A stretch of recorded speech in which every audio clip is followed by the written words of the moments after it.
իմ համեստ կարծիքով նաև ժողովուրդը կարիք ունի իշխանությունների ու ժողովրդի միջև որոշակի հավասարակշռման ու հարցը sense դրա մասին է, չնայած դուք առիթ ունեցել եք անդրադառնաք այդ հարցի հետ կապված, ուղղակի ես մի քիչ այլ տեսանկյունից եմ ուզում հարցը տալ։ Կարծիք կա, որ մեր խնդիրը ոչ այնքան անձերն են, հանձինս օրինակ Նիկոլ Փաշինյանի նմանի, այլ այն քաղաքական համակարգն ու սահմանադրական կարգը, որը թույլ է տալի նմանին անել այն ինչ որ ինքը անում է, որը առավել եւս ամրապնդվել է 2015 թվականի սահմանադրական փոփոխություններով։ Հարցը հենց դրան է վերաբերում, այսինքն կառավարություն կազմելու դեպքում արդյոք դուք նախատեսում եք սահմանադրական փոփոխություններ միահեծան իշխանության հնարավորությունը բացառելուն ուղղված, իհարկե բաց թողնելով արտահերթ ընտրությունների հարցը, պատրաստ եք արդյոք այդ հարցը դարձնել օրակարգային, փորձելով բարձրացնել հասարակության գիտակցությունը անձերից համակարգային պետության հասնելու մակարդակին եւ եթե այո, ինչ քայլեր եք պատրաստ դրան։ Շնորհակալություն։ Նայեք, այդ հարցի վերաբերյալ առիթ ունեցել եմ արտահայտվելու եւ իդեպ ժամանակին այս սահմանադրությունը ընդունելիս բացասական եւս արձագանք ունեցել եմ նաեւ հրապարակային։ Ինձ համար այս սահմանադրության մի հատված կա, որը մեծ սենց բաների մոտ կասկած էր առաջացնում, որ իսկապես են սուպեր վարչապետության այդ մոդելը կբերի անպայման խնդիրների։ Ես լրիվ ընդունում եմ եւ մենք սա տեսանք։ Եթե գործադիր իշխանության ղեկավարը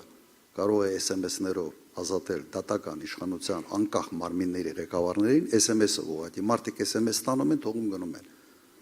Չի էլ կանչում, չի էլ համոզում, սա նորմալ երևույթ չի։ Այո, վստահ եմ, որ պետք է սա փոխել։ Ինչ մոդելով է սա կարելի անել, հակակշիռ առաջնային մանդատ, իմ պատկերացումը կարող եմ ասել, որը մենք խորությամբ չենք քննարկել նաև դաշինքում։ Կիսանախագահական մոդելը ավելի ընկալելի է ինձ համար, որովհետև երկու առաջնային մանդատներ կա եւ նախագահը պետք է կուսակցականացված չլինի եւ այդ երկու առաջնային մանդատները իրար պիտի հակակշռեն։ Դա այն մոդելն է, որ աշխատում է բավական հաջողությամբ Արևելյան Եվրոպայի շատ երկրներում։ Սա տարբերակ մեկ եւ մի բան է առաջարկել մեկ մամուլի ասուլիսի ժամանակ, որ օրինակ դատական իշխանության ղեկավար մարմինները ընտրվեն պարտադիր անդիմադիր ձայների շնորհիվ նաեւ։ Սա իսկապես կերաշխավորի, որ ոչ մեկ ազգային ժողով չի բերելու նախկին ԿՊԱ-ական, մոլի ԿՊԱ-ական կուսակցական, որը հրաժարվում է կուսակցությունից եւ այդտեղից տեղափոխում է օրինակ սահմանական դատարան։ Ինձ հասկացաք, չէ՞, որ պարտադիր օրինակ նորմ լինի դրած, օրենսդրորեն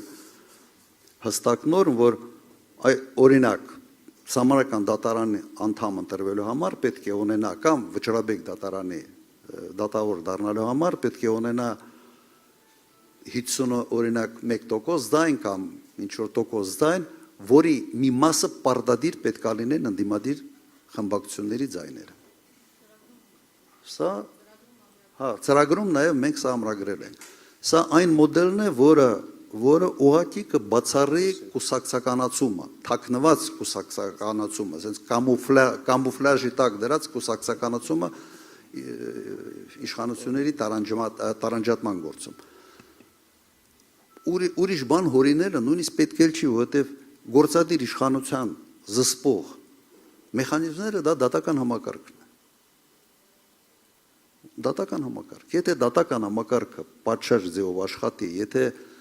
քննչական մարմինները մեկ մարդու կողմից չձևավորվեն, մենք ունենալու ենք բալանսավորված իշխանություն։ Եվ Նիկոլ Փաշինյանների ի հայտ գալը հետագայում պրոբլեմային է լինելու կամ անհնար։ Այսքանը։ Պարոն նախագահ, այստեղ հետ կապված պլատֆորմում մեր ձևակերպումները մի րոպե ներկայացնի Քրիստինան, որ ավելի հստակ լինի։ Այս հարցին շատ լուրջ անդրադարձել ենք, մեզ համար խնդիր է գործադիր իշխանության անսահմանափակ լիազորությունները ու ով էլ լինի դա խնդիր է լինելու, դրա համար լուծումը որտեղ են գտել։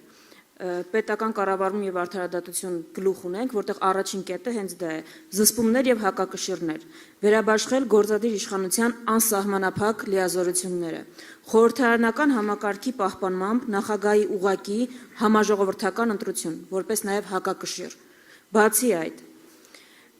Գլխավոր դատախազի, ԲԴԽ, ՍԴ, Կենտրոնական ընտրական հանձնաժողովի անդամների եւ մարդու իրավունքի պաշտպանի ընտրություն ընդդիմադիր ձայների պարտադիր մասնակցությամբ։ Այսինքն այս պաշտոններին պիտի ընդդիմադիրները պարտադիր մասնակցեն, դրա ձևերը եւս կան։ Քննչական եւ ինքնավար պետական մարմինների, ինչպես նաեւ դատախազության իրական անկախությունը երաշխավորող օրենսդրության ընդունում։ Սա էլ մի հատ առանձին մաս է, որ առանձին օրենսդրություն պիտի ընդունենք, որ այս անկախությունը այս մարմինների իսկապես երաշխավորված լինի ու SMS-ով մարդիկ չազատվեն։ Այս է մեր մոտեցումները։ Ես դա տեսել եմ անձամբ, երբ ինձ sense հերթով փակնիստերի ժամանակ կալանավորում էին, գլխավոր դատախազը 4-5 դատախազով sense գալիս էին, իրենց ճկում էին, որ հանկարծ ասեչկա չտան էլ որ կալանք ստանա։ Ես տեսնում եմ, որ ուղղակի սա օրենքի գերակայության հետ, արդարադատության հետ կապ չունեցող երևույթ է։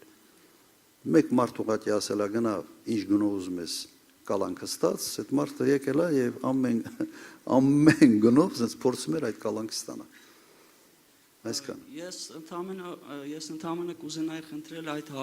հարցը եւս դարձնել թիրախային օրակարգային հասարակության հետ շփման մեջ, որտեղ իմ խորին համոզմամբ, եթե ընդդիմադիր դաշտի իր հավաքականության մեջ այդ հարցը դարձնի օրակարգային ու լսելի դարձնի հանրությանը, վստահաբար այս իշխանության հերացումը ավելի հեշտ կլինի, որովհետև որոշակի գաղափարական առնվազն գաղափարական համախմբման հենք է կլինի։ Շնորհակալություն։ Անպայման։